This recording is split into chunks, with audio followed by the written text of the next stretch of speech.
Hello, thank you for your interest in our house.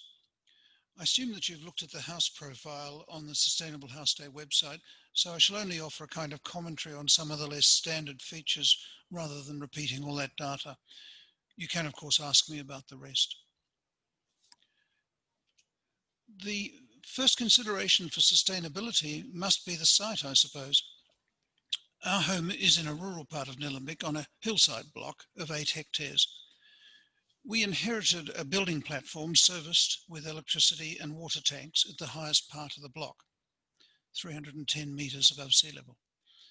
As a result, challenge number one, apart from access, was the wind, which is usually present and sometimes ferocious. A sensible solution might have been a hollow square design to create an entirely sheltered courtyard internally, but the site did not allow that. So we rely on trees and hedges in the northern courtyard to shelter us, trading off somewhat against the fire risk. The brief to Ross Henry, our friend and architect, was for a simple cottage of 2 bedrooms and an office. And here's the floor plan. The second bathroom is called a study in the plan for some reason, but it's actually a bedroom. As you can see, there are magnificent views right round from the south, through west and into the north. Neither we nor the architect could entirely resist the western views, although with hindsight we would say that the house has excessive glazing.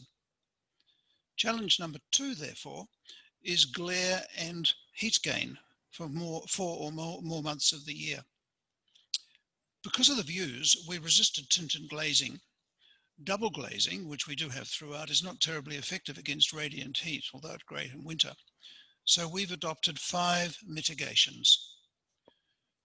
Deep pergolas, external sliding screens on the western and eastern sides, heavy insulation of the western and northern external walls, a ceiling fan on the western side of the house, and a split system reverse cycle aircon for the few occasions each year when a run of hot days becomes insufferable. We don't use it for heating at all. The pergolas are probably worth some mention. Their depth is set so that no direct sun reaches the windows until 5 p.m. or later in the summer. The screening is by pressed proprietary aluminium sheets. And you can see more detail in this second slide. The angle in the pressed slots is set so that summer sun is excluded, but for the rest of the year one gets quite attractive dappled light. The external sliding screens are a bespoke arrangement using laser perforated galvanized steel sheets. These can be slid away for 3 seasons of the year, or in the mornings anytime.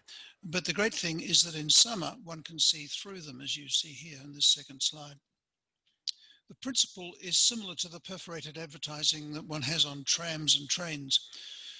The screens are supposed to exclude 75% of the heat. I don't think they're as effective as that, but they're pretty good.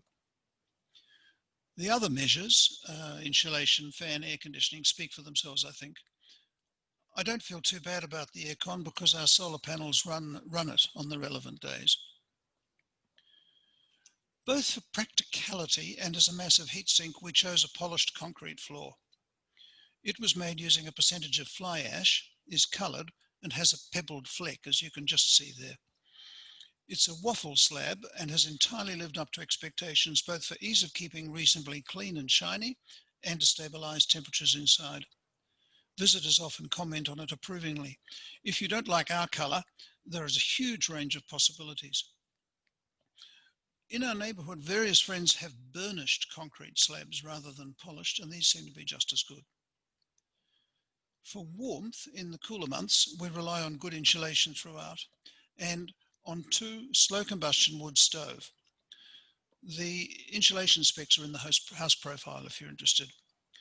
With the stoves, we took some care to specify clean burning units specifically designed for wood.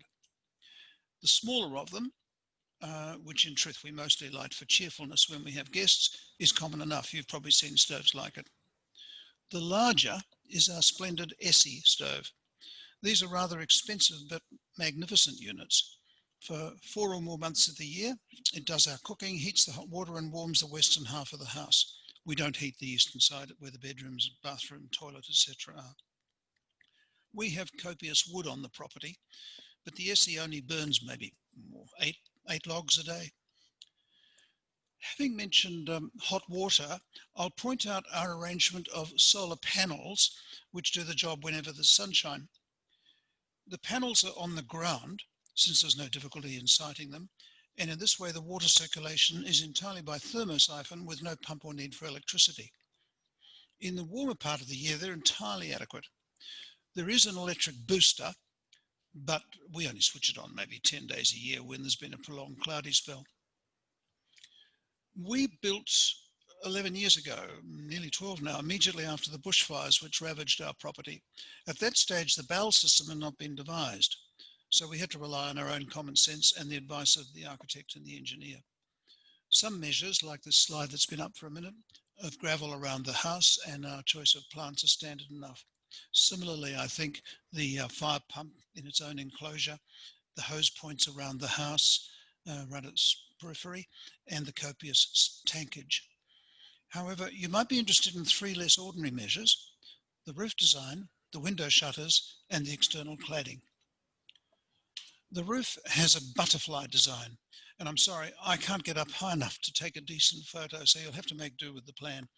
The 2 key things about it are that the sheeting is in continuous runs, so there are no joins where high winds can lift a sheet to let in embers and start a fire in the roof cavity. The second thing is that the entire roof drains to the southern end. This simplifies the task of keeping gutters clean. I mentioned earlier the sliding screens on the west and east. These double up their function by protecting that glazing from ember attack. For the other glazed areas, other windows, glazed doors and so on, we have detachable steel shutters, which can be affixed quite quickly. I'm not entirely satisfied with them. They're rather heavy and the fittings holding them on seem to me a bit flimsy, but the principle's a good one.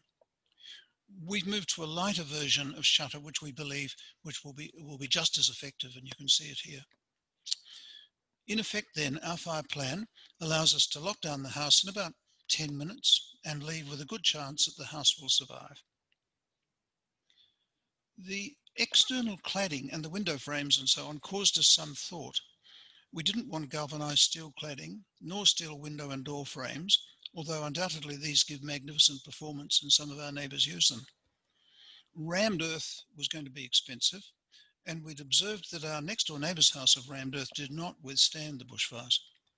We didn't warm to brick, and we couldn't afford some of the other alternatives. So in the end, we've got a proprietary treated timber sheeting, which is specified to char but not burn. The door and window framing, and there's a bit of a close-up, is a hardwood which performs similarly. That seemed to us acceptable since our experience in 2009 was that the fire front was very intense but passed very quickly. There are lots of other things I could tell you about.